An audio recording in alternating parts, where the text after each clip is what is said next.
Get strong.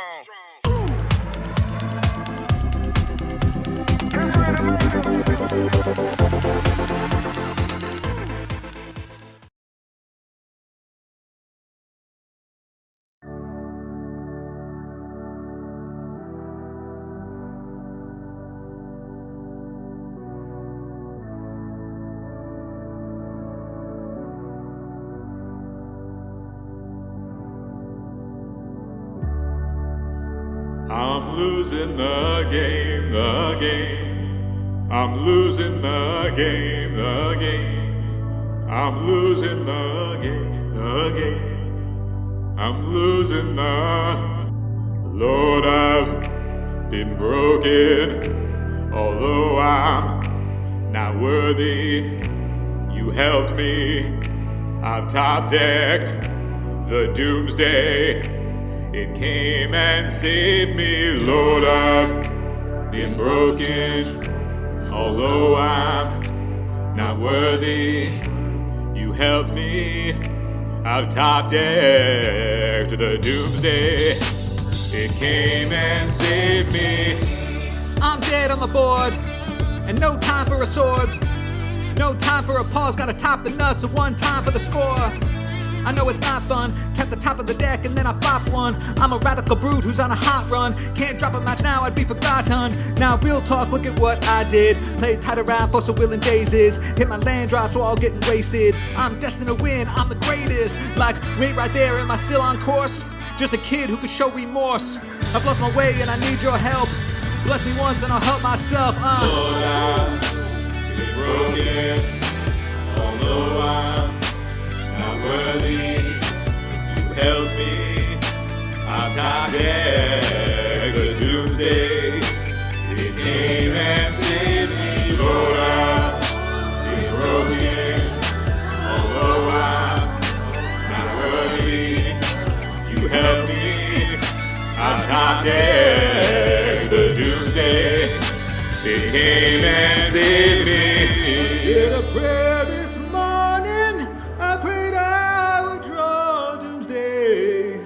Cut my life halfway. I was so afraid till I found the play. I stacked it perfectly, and the song was pouring, 'cause they knew they'd been outplayed. I'm in a better place, top seed of top 8. Gonna spike that trophy. You came and saved me.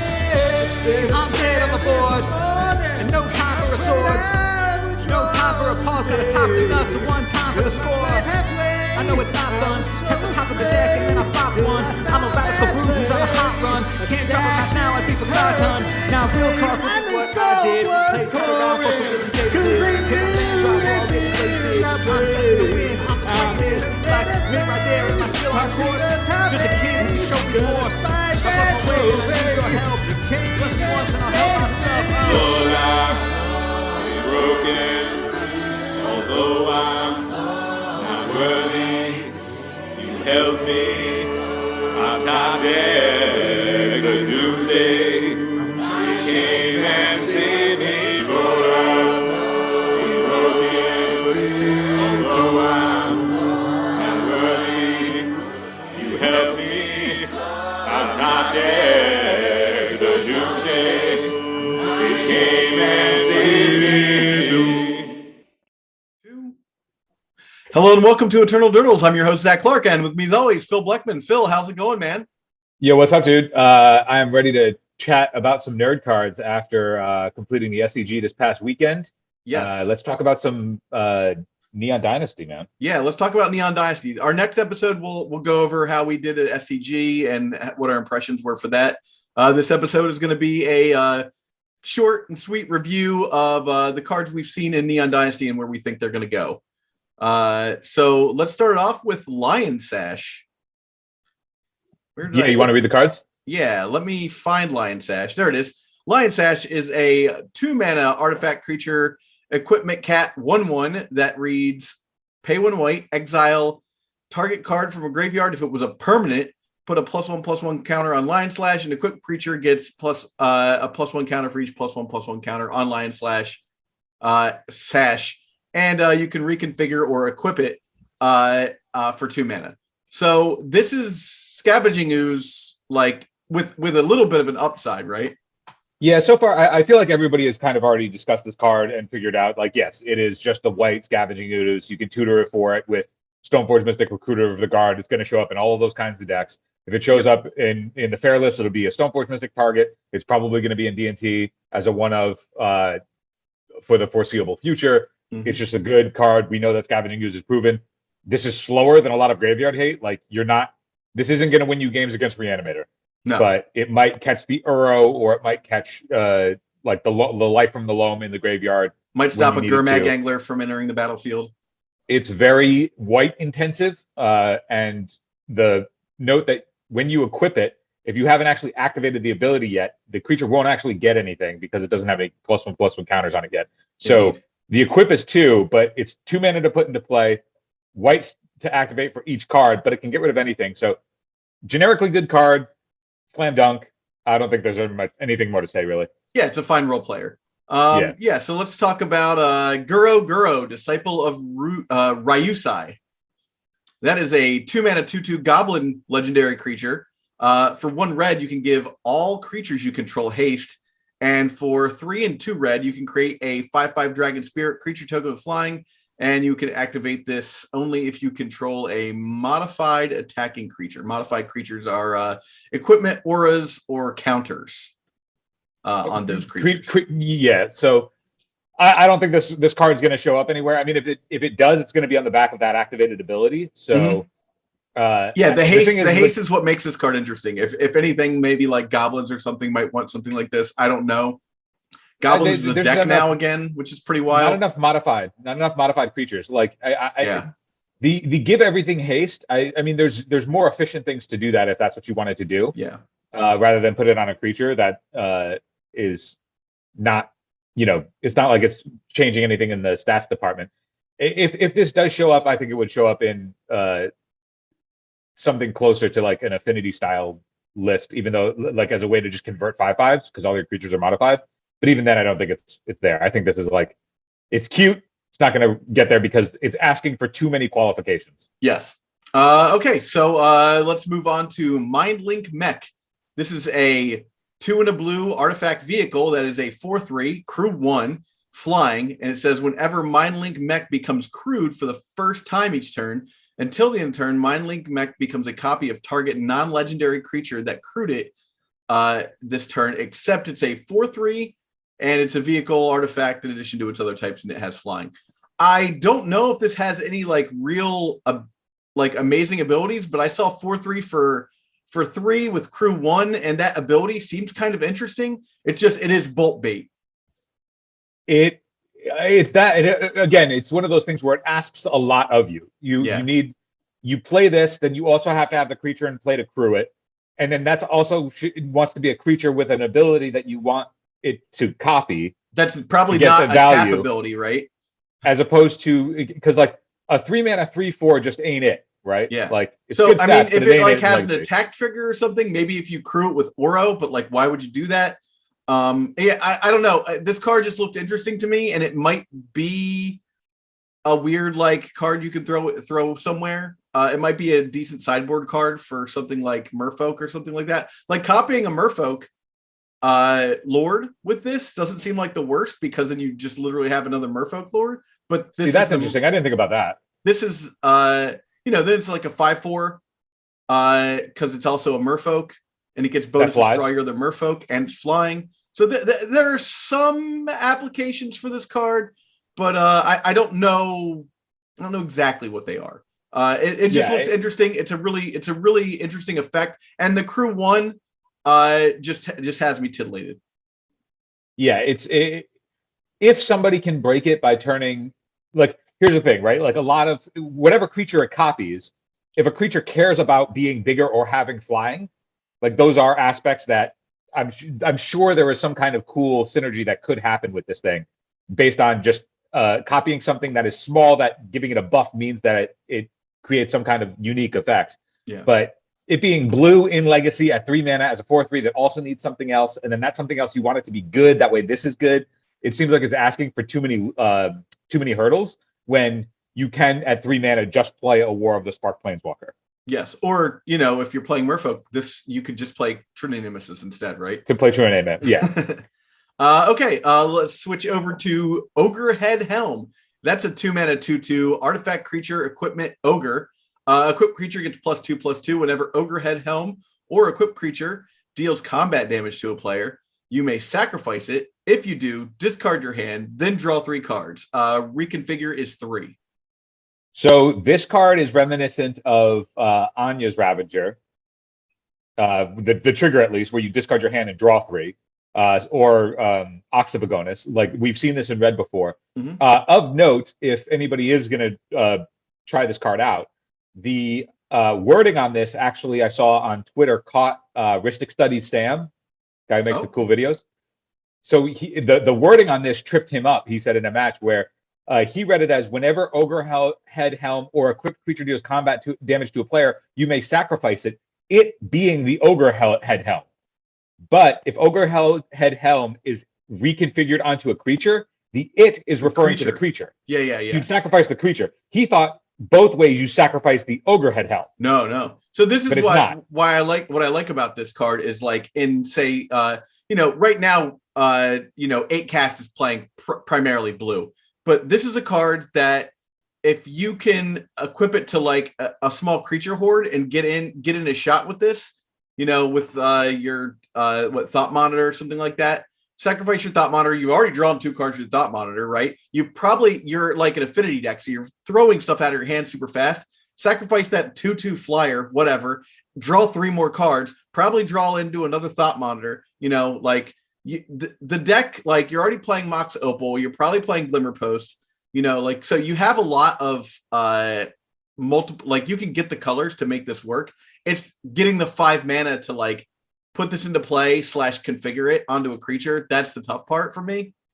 At the very least, like the baseline for this card is it is just a grizzly bear that has the effect itself. So there is the world where it's just a 2/2, it swings, it sacrifices itself and ancestrals you.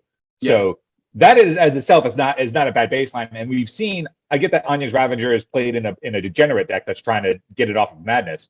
But at 2 mana, this in play, threatening to ancestral if it hits, is really powerful. So it may not have a home because it's a red grizzly bear, and that's like at 2 mana, what deck wants that? But if there is a home for it, it will be a very powerful effect because at its baseline, it doesn't need the other creature to get that ancestral effect. It just needs to connect. Yeah, it just needs to get in there. So at least if you top deck it, if you don't have any creatures, you're not like going, this sucks. It's just another one of those cards where the looming threat of such raw card advantage is really powerful. It's just got to find that home. Yeah. I wouldn't be surprised to see this. The first place that I saw this was more in like the welder style strategies, because if you connect with this, you discard your hand, but welders are cool with having stuff in the graveyard anyway.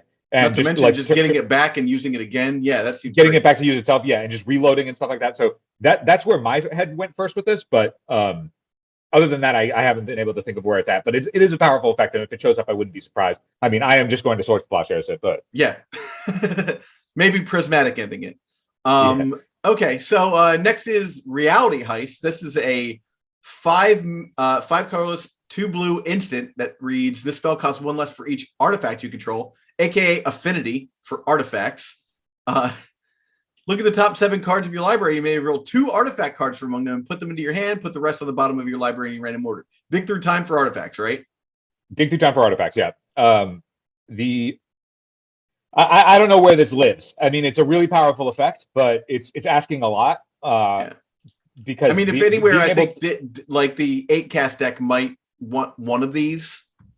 Yeah, it's just like one of those things where I feel like that the 8 cast deck doesn't need help with card draw. It's already card between the possibly 8 selection though. Selection is better than is slightly better here. Yeah, I think with like 8 cast though, like their heavy hitters are it's like Emery and Sai, and then otherwise like their best artifacts are just a bunch of baubles and then the thought monitors themselves. Yeah. So it's like I don't know if that's being able to like that deck is a volume deck, right? Like all the cards are kind of just stuff where you're spamming things. It's not like you're trying to put piece A plus B together. Where Yeah. I think this card, because you can only pull artifacts, you want A plus B together. So you want something like Thopter Foundry, Sword of the Meek, or Painter's Servant. So like maybe like right now, Blue Painter, at least the last time I saw a Blue Painter list, was playing something like War of Invention. Maybe if they're spamming enough artifacts to get this down for 2 mana to like look for both halves of the combo at instant speed, like that's not bad. Like Yeah. I would lean more towards that than I feel like what this card wants to do, which is find specific pieces, and what ACAST wants, which is just high volume, is Just the difference one between like pieces. Yeah. yeah, it's like this is the difference between like show and tell and storm, right? It's like mass volume combo versus individual A plus B combo. Yeah. So, All right. but Well, card is great if it shows up. Like I hope so, but I think that the only place that I can think of right now is Painter. Unless do you have any other spots where you think this Painter could go? seems like actually a better fit than 8-cast, honestly. Yeah, I agree. Yeah, and Painter is really cool right now too, with all the different and like the fact that there's white Painter, there's red Painter, there's blue Painter. I mean, there's multiple color Painter. Like that deck has so many different varieties right now, which is really cool. So next we'll do Commune with Spirits. That is a one green mana sorcery that says, look at the top 4 cards of your library. You may reveal an enchantment or land from among them and put them into your hand. Put the rest on the bottom of your library in random order. So we're getting pretty close to that. They just print a green, like these kinds of green cantrips. It's like eventually you're going to find you're going to get the green brainstorm effect that draws 4 cards that you want for your deck at some point. Or I guess it's more of a ponder effect. Well, this being a 1 mana impulse, right, for an enchantment or a land, it is pretty close to also just being able to find spells as we get more shit like the legendary land cycle that we're going to talk about. Where exactly, yeah, I was going to say the legendary land cycle in this is actually what I'm thinking about. Yeah, it's like that type of thing just can pull lands, but like similarly, like this is the type of card where if you are in that style of deck that isn't blue and you're not playing the blue cantrips, this does find your stuff like Sylvan Library, those types of land effects. Like there's a lot of lands with effects in Legacy that are valuable to have that people will actively crop rotation for. So we are getting closer and closer to these types of effects having enough volume of targets that there theoretically could be a deck built to exploit them. Four seems like a number too of cards. It's like just playable. Like 3, I think people would pass on it. Like that's like what Adventurer's Impulse or whatever the card from Dominaria. Yeah. People were like, but 4 seems like it's just within that range that you'd be like, yeah, 4 cards. One thing about these types of cards is the density of the card types in your deck that you need to ensure that this hits nearly 100% of the time isn't difficult. Like it's not difficult to get that kind of threshold. We've seen cards like Ancient Stirrings. I mean, for a long time, Ancient Stirrings was a dominant modern card on the cusp of a banhammer for a lot of its tenure. And I mean, the power level has shifted in that format. But the more that they keep printing 1 mana green cantrips like this, between Oath of Nissa, like you said, Adventurer's Impulse, we now have Commune with Spirits. Like we are going to eventually have somebody who figures out the right configuration of making this kind of card be able to just find spells.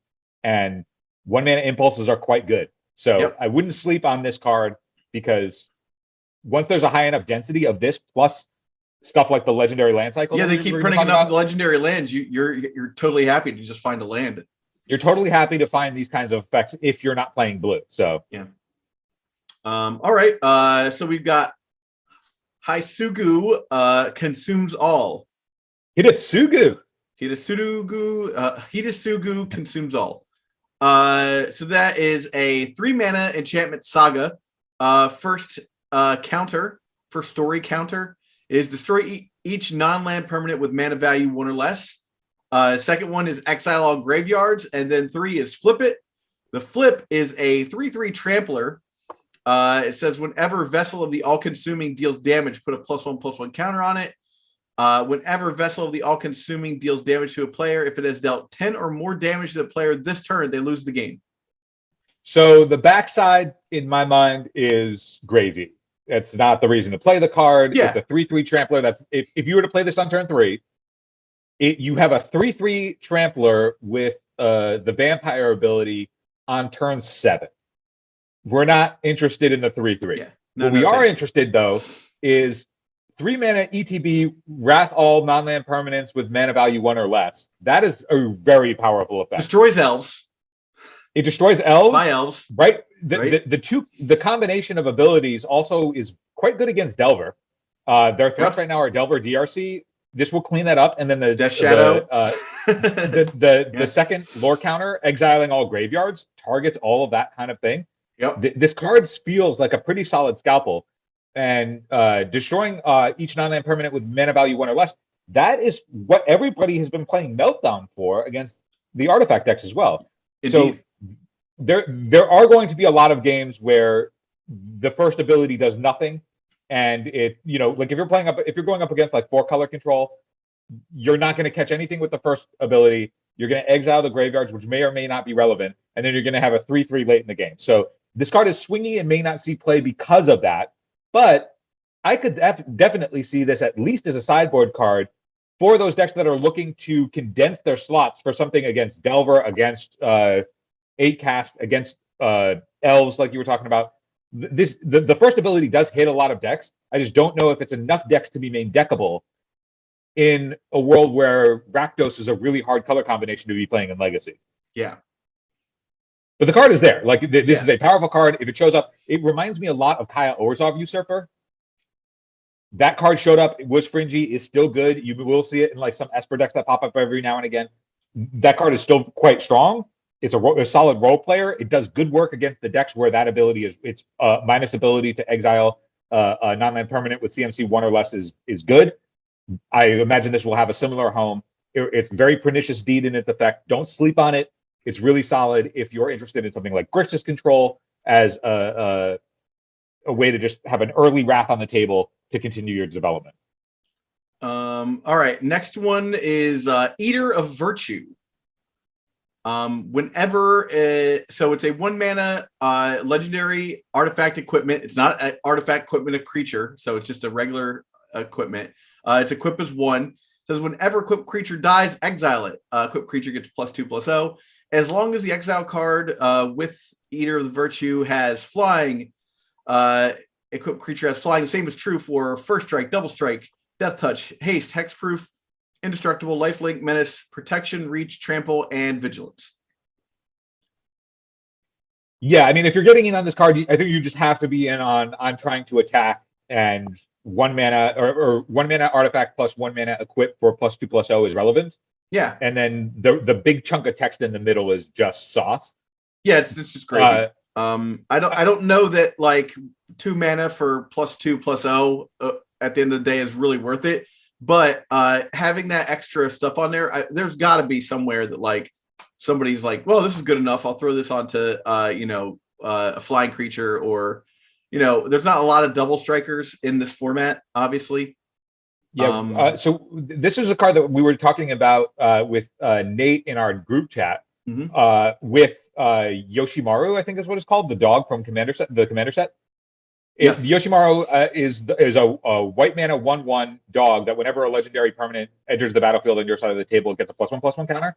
So we were talking about an aggro deck with Rogra, the 0-mana legend that has Menace and Trample, I think, and Yoshimaru, and actually just trying to build a legitimate aggro deck in Legacy, where if you go turn 1 Yoshimaru, Mox Amber, it's now a 2/2, cast Eater of Virtue, it's a 3/3. And then if you can essentially, it's like very affinity in its style. We could then go Rogue and it's a 4/4, and then you untap and you're like bashing for half their life total on turn 2. That like all of a sudden now we're talking, right? Like that's the kind of hitting we need if you want to play a legitimate aggro deck that has like a good swath of legends to play in the early game, and you have things like the Kithion to continue that straight. You can play your Honda. Or whatever the original white legend dog from the original Kamigawa is. But either way, like that is the only thing that we've thought about as a home for this card so far, is like a legitimate aggro deck that's trying to spew on Yoshimaru. So if anybody's interested, if anybody likes their old Zoo days and just like trying to play creatures and get in there, maybe Yoshimaru with something like this kind of card is good, because Yoshimaru also downsides alleviate some of the pressure of having so many legendary cards, because then you can convert every cheap legendary card into another +1/+1 counter. So it's not strictly they're not strictly dead cards when you have a Yoshimaru on the table. They just anthem in. Yeah. All right, let's talk about Mech Titan Core. 2 mana, 2/4, crew 2. You can pay 5 mana to exile Mech Titan Core and 4 other artifact creatures and or vehicles you control. Create Mech Titan legendary 10/10 construct artifact creature token with flying, trample, vigilance, lifelink, and haste in its all colors. When that token leaves, return to the battlefield all cards exiled except the core to the battlefield, tapped under their owner's control. The only place I see this is in like some kind of a mud deck. I don't see this anywhere because it's asking for way too much. But I would love if Optimus Prime was a playable thing. It does ask for 4 other artifact creatures and or vehicles, so you can't just like play a. Oh, so you're seeing this as the Destructicons creating Destructor. Yeah, I mean, I'm seeing it as Voltron myself. Yeah, but there are people out there that see it as the Megazord. So it might be, yeah. I mean, the fact that it wants 4 other artifact creatures, the only thing that's spamming enough artifact creatures in my head is Psy. And if you're already spamming that many artifacts, you're way ahead and don't need this kind of thing. It seems like it's just a cute, fun thing. And the fact that we are in a Swords to Plowshares format, if you get this off and then somehow just get swords, you're going to feel so bad. It's going to feel very bad. Especially if they I guess they can't do it on the stack and have you lose everything. Okay. Before we hop into the next thing, speaking of the Yoshimaru deck that we were talking about, top ending that deck with this card Mirror Box, which is an artifact for 3 mana that says the legend rule doesn't apply to permanents you control. Each legendary creature you control gets +1/+1. And each non-token creature you control gets +1/+1 for each other creature you control with the same name as that creature. Means that you could top end that aggro deck with this, so all of your legends are able to stay on the board at the same time, and then they all pump each other. And also, this is an anthem for all of that, and could just be like, okay, play this, blitz you on turn 3, after you've already hit for 8 on turn 2. I mean, that's bonkers. And I guess in that particular deck, it works. I just like the idea of drawing this and it being completely dead in most situations is so scary to me. Yeah, I mean, if you're playing it in the deck where literally every other card, including all of the lands in your deck, are legendary lands. The one thing that I wish they did in design about this was whenever they do something like this, where they change the rules, right? A card changes the rules of Magic. I always want them to Mirror Box isn't a legendary artifact itself, and I want it to be. Yeah, why not? 2 mirror boxes, it's okay because the legend rule doesn't apply, so you can just have it. I don't know. Then your opponent can turn into a creature and Caracas it back to your hand, though. Damn, it's not strictly better. Yeah, it's not strictly better. Karn your Mirror Box, bounce it with Caracas. Yep. Anyway, I think Mirror Box is a really cool card, and it's the cheapest version of that type of effect we've ever seen. There are some cards that say the legend rule doesn't apply, but they've all been more expensive. This is the cheapest version of that. So if there is a way to abuse the legend rule not applying, this Helm of Heroes? Is that there's that one. There's the original card that this is playing off of, which was 5 mana. Yeah. Then there's the Sakashimas, which are 4 mana. Yeah. My all-time favorite one is definitely the equipment, because if you attach it to Godo, you get infinite Godos. Yeah, it's busted. Godo! Busted Godo wide open. That's like a whole CEDH deck. Is you try as hard as you can to cast your Godo commander and equip him immediately. Oh, the CEDH Godo deck is literally just get to 11 mana as fast as possible. Yeah, or you know, cast that card that attaches the is it infect equipment to your guy. Yeah, you could get this 7 mana. If only there was a mono red prison deck in Legacy. Oh, because dude, it'd be so good. The deck is literally make 11 mana, cast Godo, the game ends. Yeah, because it tutors up the skeleton or Helm of the Host, and then just kills your opponent. Yep, that's it. That's all it needs. 11 mana. 11 mana plus Goto. 11 mana. You if you can get to 11 mana in Legacy, the world is your oyster. Yeah. Hey, I mean, you were talking about Mud, right? Hey, yep. Yeah. I mean, that's the place to do it. All right. We got Containment Construct. It's a 2 mana, 2/1 artifact creature construct. Whenever you discard a card, you may exile that card from your hand. If you do so, you may play that card this turn. There are 1,000 things you can do with this. Obviously, Lion's Eye Diamond. I mean, I don't want to go too deep on this card. I just want to say that it exists, and there's it's gonna find home in some weird deck. It'll find homes. The effect is obviously very good. It's way better than any of this kind of effect that we've seen before. Like they printed Conspiracy Theorist in Strixhaven at rare that needed to attack and pay mana and could only do it for one card, where this just does it all the time for any card that you discard, and it's an uncommon, and it's probably an uncommon for limited, but it is crazy to me that this effect is not put on a rare because it is the most. It feels rare. It is the most efficient version of this effect that they've ever. Yeah, they put this on. They put this on a rare creature in the second Innistrad, and it was only for vampires. Yeah, and now it's here, and it will. Like if a vampire leaves your hand, it has madness. This card will find home somewhere. I think a lot of the homes that it's found so far are on the jankier side that ask a lot and are pretty tight in its deck building space and aren't really doing anything better than decks that already exist are.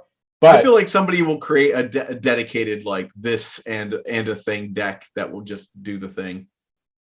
Yeah, I mean, like there is also the world where like this too, you could just go Ancient Tomb, Containment Construct, play LED, crack it.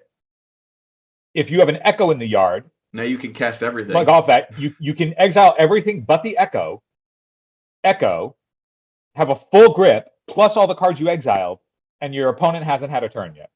And probably have another Lion's Eye Diamond and Echo in your hand. And then just continue going off. So like for that type of deck, this is pretty good. Yeah. All right. My final card before we talk about the legendary lands is Colossal Sky Turtle. Colossal Sky Turtle is a 7 mana that is 4, 2 green and a blue, 6/5, with Ward 2 and flying, but it has channel. It has 2 different channels. The first one is 2 and a green to discard the Sky Turtle to return target card from your graveyard to your hand, so regrowth. And then the other one is to bounce target creature to its opponent's hand, to its owner's hand. So that could be one of your creatures for 1 and a blue. So you can do either one of those. And you get either a regrowth or an unsummon. You get a regrowth or an unsummon, and the first place that my mind went to with this is because it's an enchantment. Hey, all of you your replenished players out there that were cycling your Shark Typhoons. Now you also have a regrowth and an unsummon to cycle as well. Yeah. I mean, you're not cycling, you're channeling, but it's actually giving you an effect. So yeah, I don't hate it. That is also there. You can also do all this stuff under a standstill. I guess it's also not bad in what's it called? What's the name of that deck? Living End in like Modern, where you could like cast your Cascade spell, your opponent counters it, and then you can just get it back and try again another turn. Dude, I just kind of turned myself on with this standstill because the effects work under standstill. Yep. Also, if they crack standstill, this can just regrow your standstill. Standstill's dead, man, because we have legendary lands. Bro. Let's talk about Boseiju Who Endures. That is isn't that crazy? The Boseiju that endures doesn't trigger you can just blow up your opponent's standstill with the Boseiju. Oh my god. Yep. So all of these abilities cost 1 less if there's legendary for each legendary creature you control. So whatever. But obviously the best one is Boseiju. That does Wasteland. And Wasteland with them getting any land they want, which is not always great, but at least you can get rid of the land. It's closer to Ghost Quarter, yeah. Yeah, it's closer to Ghost Quarter, but they can get any land. It doesn't have to be basic. Or Disenchant, where they get a land as well. But again, it doesn't, this gets under Thalia. There are several things that this does that, you can get around stuff like Trinisphere, what's called Chalice, You name it. Yeah, card is obviously good. Yeah. And we'll see a ton of play. I think everybody has gotten to the point where we have recognized that the dream of like cutting off all of your opponent's mana, just like destroying their entire mana base over time, is just, that's not where this card is. That's too slow. You're not actually doing that. And it gives them a land, so you don't want that either. I don't know if anybody remembers the last time you cast Path to Exile, but giving them a land is actually a really big downside because you're going down a card, you're giving them a resource, and also threats now are way more powerful than they have ever been before. So I should say it's not that it's a basic land; it's a land with a basic type. So that's an important thing. Is that you can hit your opponent's Underground Sea, and they can just go get another Underground Sea. The issue with this, like this card being good in blowing up specific things that you need to get out of the way, but it is going to potentially help color fix your opponent as well. Yeah. So that downside is real, and so I think the let's play Boseiju to cut off the opponent's mana base, I think that has been a bit overblown, and I think everybody has recognized that was part of the hype and have moved on. But still do recognize that this card will show up as a role player, as a 2 or 3 of. I mean, getting rid of your opponent's Glacial Chasm is a thing. Stopping their combo with Dark Depths, that still works. Yeah. That all that stuff does the thing. If the utility lands, they can't go back and get another utility land. The other ones are pretty tame in comparison. You've got a return target artifact creature enchantment for 4 mana. You've got a deals 4 damage to target attacking or blocking creature for 3 mana. For another 4 mana, you have mill 3 cards and return a creature or planeswalker to your hand. And create for 4 mana, create 2 colorless spirit tokens. They gain haste. So right now, it seems like people are only really interested in the green one and the blue one. The green one, obviously, we just talked about. The blue one is just a disperse for 4 mana that has the cost reduction, but that's in blue. I almost feel like the red one probably has a place in those prison decks. The red one definitely will have a home in those prison decks because the first one is free, pretty much. I could also see it as another. It's another land that just produces bodies that you can loan back, right? Like these should show up incidentally in those types of places. Yeah. I think the one that people are sleeping on that has gotten no attention whatsoever that I actually think is pretty good is the black one. One's good, huh? I think the black one is actually really good because of the grind potential that it has. Yeah. And it's exactly the type of thing that like the Grixis control decks of old would have loved to have as it's additional mana in your control deck. So if you hit your mana, that's good. Yeah. But the plus side of it just being a way to recur, it's very Kolagon's Command-esque in its recursion ability. And I think being able to I think people are sleeping on it because it's not as splashy or immediately impactful as the green or the blue ones that are just like stand out. Like, yeah, obviously these are good. I mean, that's how people treated Deathrite Shaman, and look what happened. Yeah, I think that the black one is being slept on. I mean, all of them are good. Like, if all of them will see play at some point in a variety of different decks, don't be surprised. These are going to be role players. Yeah, I wouldn't be surprised to see somebody at Django my Delver of Secrets if they're playing Death and Taxes. But the idea that this one also can pick up Planeswalkers too, is a big deal because it means that you can aggressively like minus your Planeswalkers and get those effects. Just get them back, and then just bring. Like between this and like Liliana Last Hope, and I mean, you could get a pretty sweet graveyard-centric control deck that has a lot of recursion and control elements to it. I don't know where the black one could exactly go yet, but I feel like that's the one that people are sleeping on that is stronger than it seemed the first time. Hidetsugu consumes Exiles all graveyards, yeah. You don't want to not a combo. All right, but you have some that you specifically want to talk about as well. So let's bring up yours. Yeah, so I want to talk about Tameshi Reality Architect, which is a 3-mana 2/3 legend Moonfolk. It says whenever a permanent is returned to its owner's hand, you draw a card. Now that's either player. That ability triggers once per turn. And then for X white, return a land you control to your hand. You can return an artifact and enchantment with CMC X from your graveyard to the battlefield. So everybody's high on this. with Urza Saga. You definitely heard that listening to all the other podcasts that you listen to. Yep. The space that I am interested in this card is when I've been playing a lot of Thwart, right? I play a lot of Thwart with Mystic Sanctuary. Does this work with So the bond? any card that says pick up a land is appealing to me because I like picking up Mystic Sanctuaries. Yeah. This card, when I saw this card, I was like, they are just giving me all the more reason to try and put Bauble Predict in my deck, because you put this on the board, you can you return your Mystic Sanctuaries and draw a card, or you return your Baubles and draw a card, and Bauble with Predict is exactly where you want to be to draw cards. Yep. And that is delightful. I know that this also incidentally has the value of, like, if your opponent dazes while this is on the table, you get to draw a card because they return to permanent. Oh, yeah. Really good. Kind of fun. Any of the cards that we've talked about that bounce effects, like, this works well with the new legendary blue land that you can bounce something, draw a card. And if you have Naban in play, dude, draw 2 cards. No, that's only when a wizard ETBing would cause. Oh, ETBs, not like triggers. Yeah. Okay. A wizard has to enter the battlefield and cause an ability to trigger. So okay, fine. It doesn't quite work there. But this has a lot going for it. That draw engine is really powerful. Like, every time a permanent is returned, you draw a card. That is a really powerful effect. And this card isn't getting.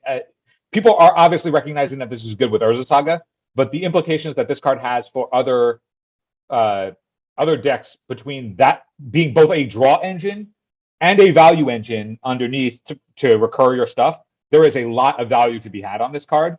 And I think this could find multiple homes. Yeah, because there we go. Because both of those effects are very, like, draw engines are good, recursion engines are good. Everything about this card is good. Right on. So yeah, I'm going to try this card out in Miracles with Bauble and Mystic Sanctuary.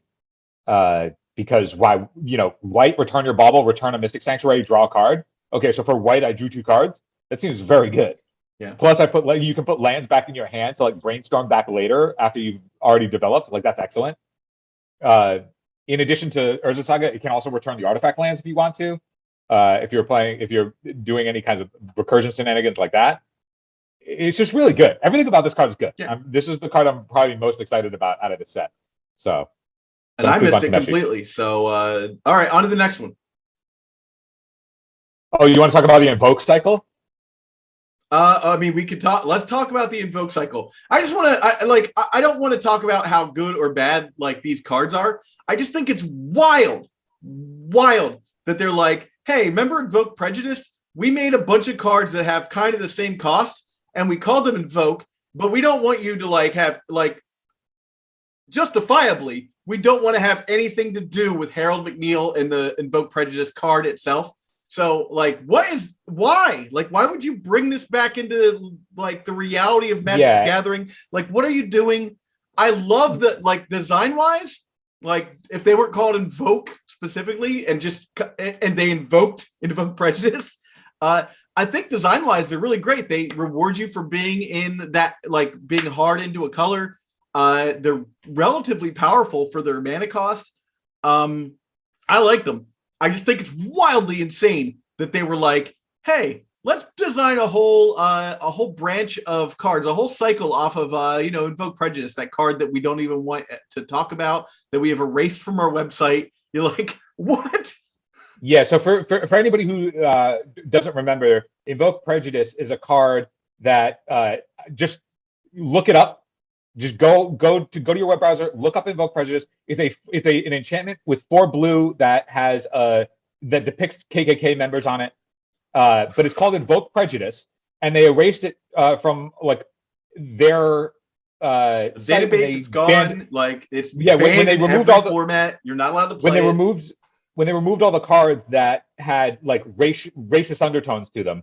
This was outward. One. This was the most egregious one. Yeah. So when I first saw this cycle spoiled, I was shocked that it's clearly a design-wise, it's a callback to that one card. To that card. Because Invoke Prejudice was called Invoke Prejudice, so invoke plus word, and then it had 4 of a single colored pip. It was 4 blue pips.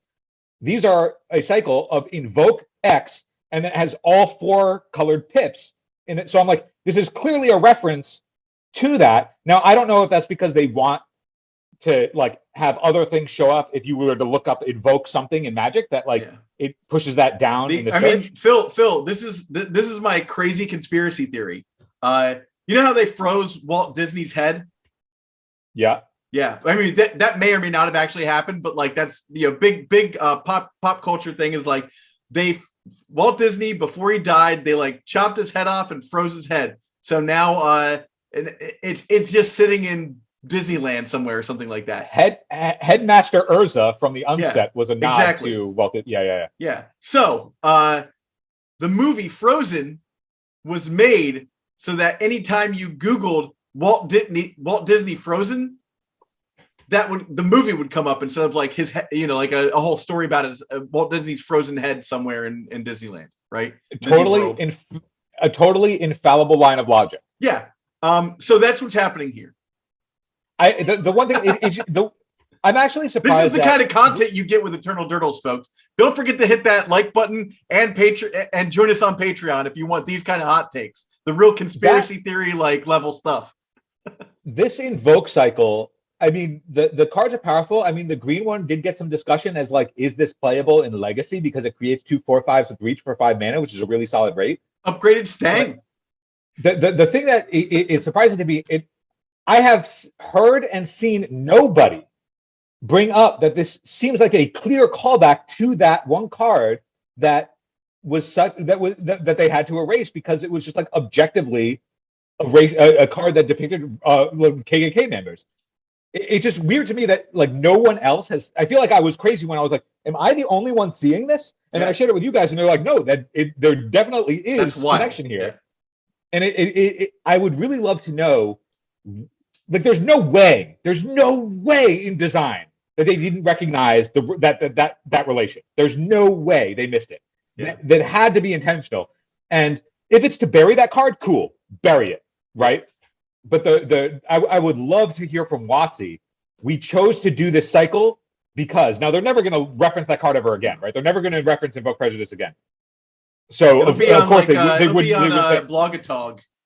Yeah, exactly. I would love to hear like, yes, we named this cycle because that card was obviously a mistake back in the day when it was designed and released. It should never have been so. We want to bury it. We don't want it ever showing up in people's feeds. So we decided to name this cycle that we could have named literally anything. We decided to name this so that this is more recent and would show up and would further bury that thing that we regret and never want to have show up again in our game because we are inclusive and we want, you know what I mean? Yeah. It's like, but nobody else. I feel like we're the only ones who have noticed this. All there's no way we could be the only ones. Anyway, we got about 10 minutes left on this cast. Yeah, let's move on.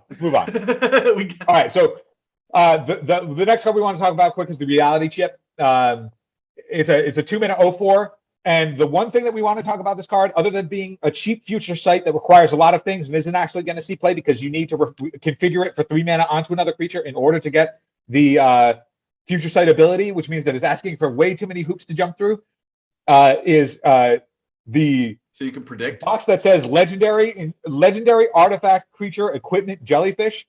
That's barely fits on the thing on the box. It's 3 things, you know how it's all the things. And it's just the only thing it's not is an enchantment, right? And now whenever I see this card, the only thing I can think of is when we share this card in our group chat, the first thing Nate said was, when they say they can't do something because it doesn't fit on the text box, never believe them. Never believe that they can't do something. They use that as an excuse, but never believe that they can't do something because somehow they fit all of that on there. Anyway, the Reality Chip's a really cool card. I think it would be a really cool to play in EDH because having a future sight that you can always play from the command zone is really cool. But it's not going to show up in Legacy. It's asking for too many things. Yep. Shout out to Scrap Welder, which is a 3-mana Goblin Welder. It's kind of the same thing. It's just 3 mana. Thousand Face Shadow is the best pickup for ninjas because it's a 1 mana 1/1 flyer, and then also has a ninjutsu payoff for 4 mana where it lets you copy another ninja on the table when it's ninjutsu'd.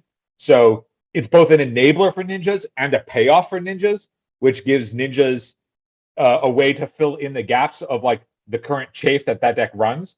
Mm-hmm. Ninjas has gotten a lot closer to being similar to what Red Prison was. For a long time, Red Prison had to run like what is it, Mog Catcher to like tutor up goblins and shit. Mog And Catcher.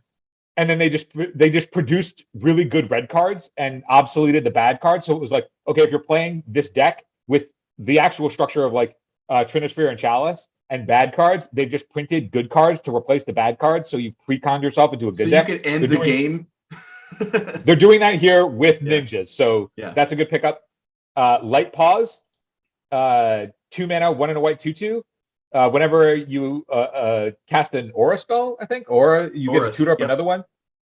This just is a cheat card that lets you tutor up other stuff from your deck for free.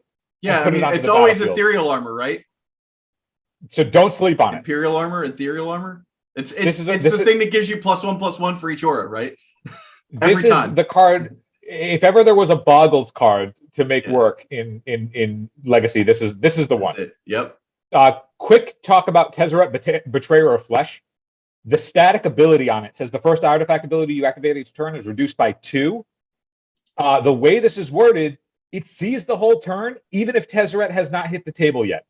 So if you tap a Seed of the Synod to cast your Tezzeret, you do not get the discount effect until your next turn because you've activated an artifact already, and it will see it. Yep. So it is less powerful than you think in that regard. So don't walk into that trap because it's a super cool card, but it has that issue. Moving on. Experimental Synthesizer, ETB. Look at the top. Exile the top card. You can cast it. Whenever it's removed from the battlefield, exile the top card. You can cast it. Sweet draw engine for Welder, my guy. Yeah. Are we just rifling through the last of these? Is that what's going on? Yeah, let's go through. Moonsnare Prototype.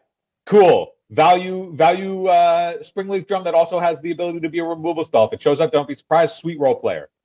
Kappa Cannoneer. Everybody is on this dude's dick. Like, this is the Blastoise coming to a Legacy table near you, and it will absolutely see play. This thing will come down on turn 2 or 3 in the 8-cast deck. It will be a 10/10 that's going to attack you unblockable, and you're not going to be able to remove it without Terminus because it has Ward 4, which is a lot of times just functionally hexproof in this format. Yeah, that's hexproof. It's going to be very good. Please have your Pyroblast ready to catch it on the way down. Swift reconfiguration. Everybody's talking about this with Devoted Druid as a combo deck. Right now, the thing is, though, is that it's a 3-card combo deck, and it puts you in green-white, which are not good combo colors to be in. So if anybody can figure this out, congrats to you. I don't think it's going to hit the top tables anytime soon, but if it does, I will be sad. Grease Fang. If you're trying to Grease Fang out part Helion, just play Reanimator. What are you doing to yourself? Obviously, this is way cooler. This is way cooler than just reanimating a Grizzlebrand, but it's going to get you a lot less wins. So just play Reanimator if you want to do this until they print an artifact that legitimately says when it hits the table, you win the game. I feel like I should have started this segment with put some amount of time on the clock. Go. Yeah, next time people want to know about our thoughts on certain cards that don't see play or why they don't see play, or cards that should see play that don't. We can do the minute and a half segment. Yeah. Where anything we want to say is locked in at a minute and a half, and that's it. Well, I think that's everything that we wanted to talk about. If you have cards you think we missed, definitely put them into the comment section or hit us up on Patreon. Let us know. We'll probably talk about them next time. Next time we'll go over our experience at the at SEG Con, which will be coming out later this week. Yeah, our assessment here of Neon Dynasty, we were both busy both with work and everything else going on, and also we knew that we were going to play at the SEG, and that it was essentially the last big event in Legacy before the Neon Dynasty cards come in, and every other podcast and everybody has already looked at the spoilers and assessed the cards and kind of gotten over that first hump of the hype of like what cards are actually going to stick and how they're going to stick most likely, and where people are trying them on Moto and everything. Like I saw Mark Vogt was already trying a one of Fibblethip just to cheapen the cost of the legendary channel land. So we're seeing some amount of iteration already with these kinds of cards. So we didn't want to rehash things that you had already heard.